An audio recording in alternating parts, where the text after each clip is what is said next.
Ça, c'est de là où on vient, quoi. Clairement.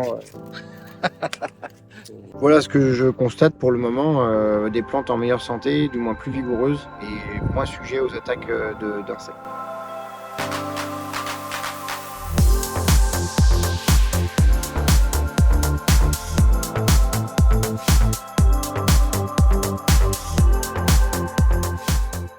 Florent Bonfils, 33 ans, je suis installé depuis 3 ans. On a une exploitation conventionnelle sur une quarantaine d'hectares dans le pays de Ré et on fait principalement de la jeune pousse sur l'été, de la carotte, de la pomme de terre primeur et sur l'hiver de la mâche, des navets. On a une exploitation en bio aussi sur 2 hectares de grands abris dans lesquels on produit des tomates, des concombres, des aubergines, des poivrons, des courgettes, des haricots, des petits pois, une gamme assez large. La motivation principale, c'est d'essayer de produire le plus possible en synergie avec notre outil de travail qui est le sol, d'essayer de faire que le sol soit de plus en plus fertile pour produire avec le moins en moins d'intrants, en vue de proposer des légumes qui soient totalement sains à la consommation, d'autant plus qu'on est dans des démarches de qualité qui nous imposent de se passer d'un certain nombre de molécules. Alors les produits et la méthode, on a commencé, je pense, au mois de juin, ça fait 2 mois. Sur un cycle de jeune pousse, ça fait quasiment 2 à 3 rotations. On est sur des cycles de 3 semaines, quasiment du semis à la récolte. Ça nous a donné le temps d'adapter nos itinéraires techniques par rapport à ce qu'on faisait avant. On a encore quelques ajustements à trouver pour passer les périodes sensibles météo, quoi, par rapport au risque mildiou, peut-être aux pressions fortes qu'on n'a pas encore vraiment vécu en Altis cette année.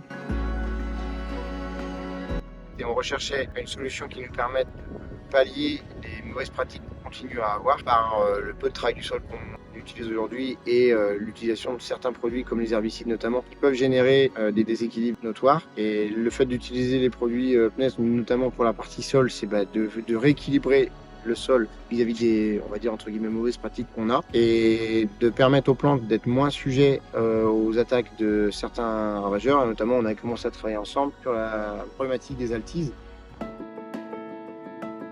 Et on constate effectivement qu'aujourd'hui, au-delà de l'aspect altise, on constate une vigueur de levée caractéristique. On voit des régularités nettement supérieures. On constate que la pression altise, elle a vraiment diminué, même si je reste prudent parce que l'année, elle est aussi un petit peu moins sensible qu'une année de canicule. Voilà ce que je constate pour le moment, des plantes en meilleure santé, du moins plus vigoureuses et moins sujets aux attaques d'insectes.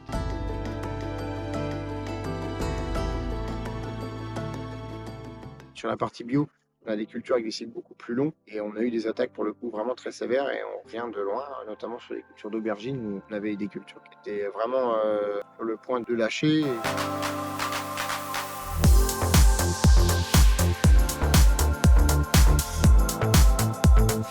On a vu avec l'arrivée des produits PNES, on a vu quand même globalement que la PBI qui s'installait, elle était dans des proportions qu'on n'avait encore jamais vues. Alors, ils nous ont aussi énormément aidé à nettoyer la culture d'aubergine, parce que rappelle-toi, la culture... Et c'était noir.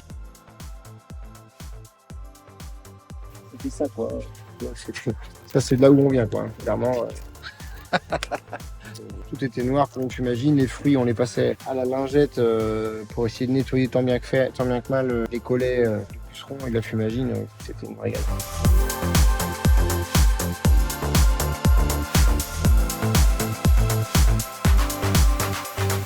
On est revenu en production plus rapidement avec des plantes qui sont devenues plus vigoureuses et on espère, et ça on le verra à la fin, avec un niveau de rendement qui est celui qui était attendu.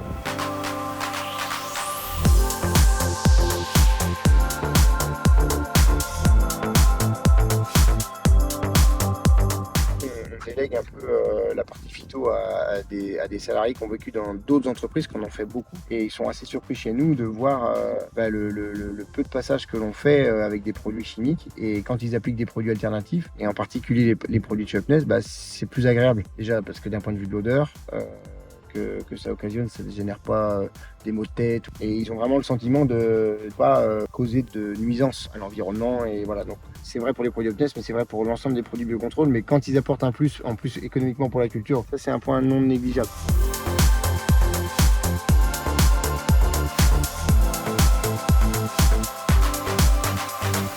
On fait un glyphosate pour limiter le travail du sol, si tu veux. On n'a pas 36 solutions.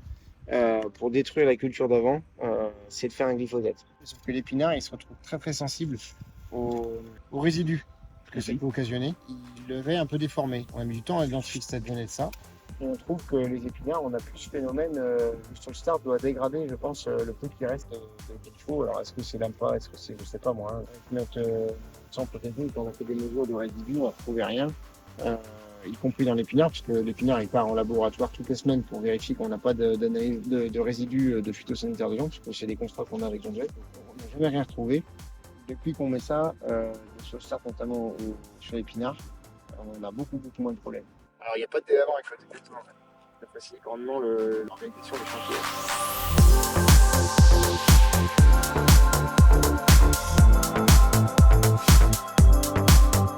En aubergine, la grosse différence, c'est qu'en fertige, j'ai rien fait depuis la plantation. J'ai jamais rien remis. Mais bon, par contre, le sol, il est vraiment très très bien, quoi. Il n'y a pas de... J'ai pas de souci de compaction, de quoi que ce soit. Mais comme on tient beaucoup plus sec, il y a quand même beaucoup moins de vers de terre. Parce qu'on les arrose quand même globalement 2 fois moins que de tomates.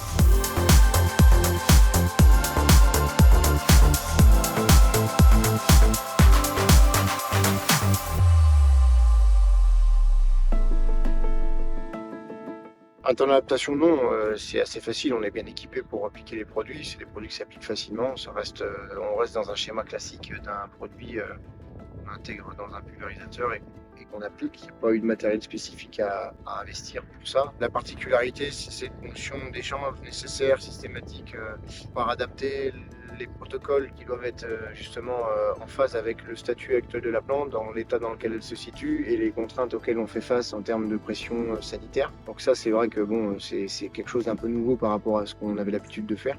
Pour le moment, on n'a pas remis tout en cause parce que on est prudent aussi, on a un équilibre économique qui est fragile. On a des risques assez considérables finalement économiquement à se passer de certains produits qui fonctionnent mais qui ont toutes les contraintes qu'on connaît des produits phytosanitaires. On prend un risque parce que c'est un choix. C'est un choix qu'on assume. Alors c'est vrai qu'on a énormément de produits sur le marché qui existent, qu'on a testé pour partie. Jusqu'à présent, tous les produits qu'on utilisait alternatifs, c'était des solutions qui, dans notre système où on irrigue très peu mais très souvent, sur des cultures qui nécessitent d'être arrosées régulièrement pour avoir des levées très homogènes. En fait, tous ces produits qui sont pas assimilés par la plante mais juste de contact, ils sont lessivés très vite. C'est des passages répétés qui finissent par devenir coûteux. En plus de ça, on n'améliore pas spécialement le statut sanitaire de la culture. On n'améliorait pas la plante d'un point de vue intrinsèque. Par le biais de vidéos que j'ai regardées sur internet pour me former sur la partie sol vivant, je suis tombé sur la notion de redox qui était véhiculée par Olivier Husson. Bon, je m'étais aperçu qu'effectivement il y avait un vrai sujet sur le statut redox de nos sols et de nos plantes et qu'il fallait vraiment qu'on travaille sur comment ne pas mettre nos plantes dans un environnement stressant. Et Pierre-Luc était intervenu dans une vidéo sur l'intérêt des produits Upnest justement sur ce critère bien précis qui était le redox. Je me suis renseigné sur votre site internet, j'ai pris les coordonnées, je l'ai appelé pour tester quoi. Alors c'est un peu déroutant au début parce qu'on est sur une approche un peu différente de ce qu'on fait par ailleurs, parce que là on peut le faire à distance. En fait on échange avec Pierre-Luc par WhatsApp, on envoie des photos et on a un retour dans la journée ou dans les quelques jours qui suivent, on a un retour avec les différents paramètres de la culture, que ce soit les carences en oligo, le statut oxydé et réduit du sol ou de la plante en général, la diversité du sol et de la plante. Ça nous donne en fait un statut global et on ajuste en fait les programmes, les produits qu'on utilise en fonction du stress du moment et de l'objectif recherché.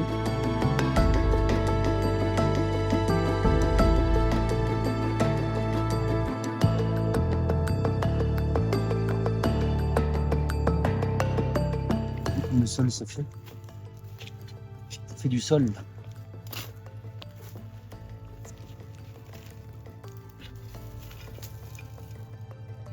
Tu vois, ça sent le sol start.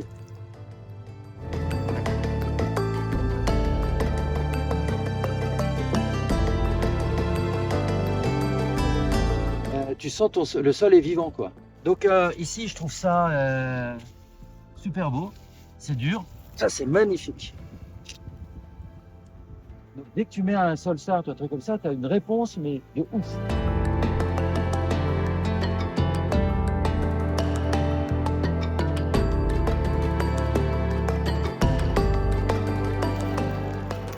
Tiens, sens ça. Ouais. Ça, Ça, c'est vraiment la forêt. Hein? C'est vraiment la forêt. Là. Ah bah c'est ça. C'est ce que je veux.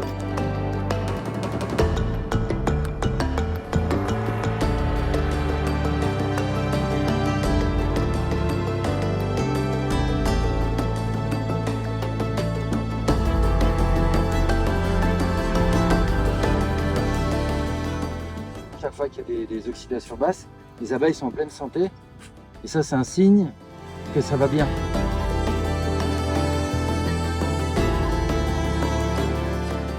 Au début, on se demande un peu comment avec une photo on peut arriver à interpréter certains éléments et pour autant, nous comme on faisait des analyses de feuilles en parallèle pour ajuster nos fertilisations au mieux sur la partie bio notamment, il y avait quand même pas mal de choses qui corroboraient. Faut essayer de se faire la main, voir si l'approche convient. La méthode pourra plaire ou ne pas plaire, mais faut se lancer quoi. S'ils sont intéressés par la démarche et que le Redox c'est un sujet qui vous tient à cœur, je pense que ça vaut le coup au moins d'essayer. Après, vous verrez bien. L'étendue de la gamme en fait rend compliqué le choix. Moi j'aimerais bien pouvoir être plus autonome, même si c'est fluide l'échange avec Pierre-Luc. C'est vrai que moi le dimanche, pas lui passer un coup de fil, savoir ce qu'il faut que je fasse. Donc soit avoir la possibilité d'avoir l'outil qui te permet d'interpréter les photos que tu nous envoies, soit avoir un panel de produits réduit, peut-être un mix de ce qu'on pourrait avoir besoin. Si ça pouvait être simplifié, je sais pas si techniquement c'est faisable, ce serait un plus. Et si c'est pas le cas, il faudrait qu'on soit plus autonome sur la prise de décision.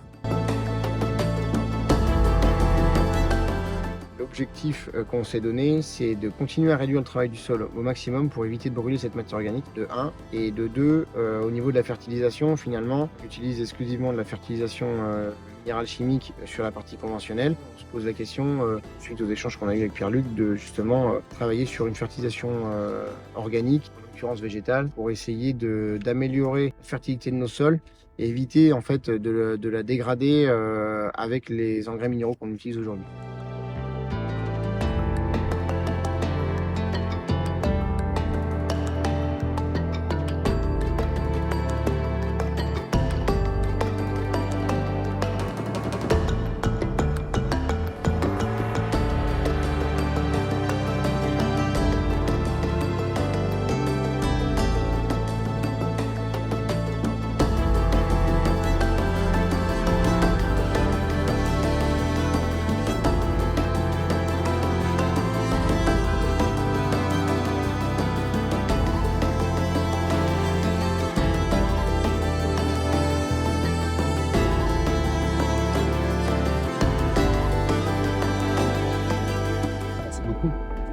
Je t'ai pas fusillé. Hein.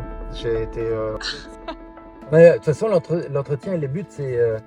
Enfin, moi, personnellement, je t'ai trouvé nature. Ouais. Et dans ce que tu sais, et c'était le but. C'est pas le but d'aller raconter des bobards. Ouais. C'est des choses à améliorer, etc. J'ai appris.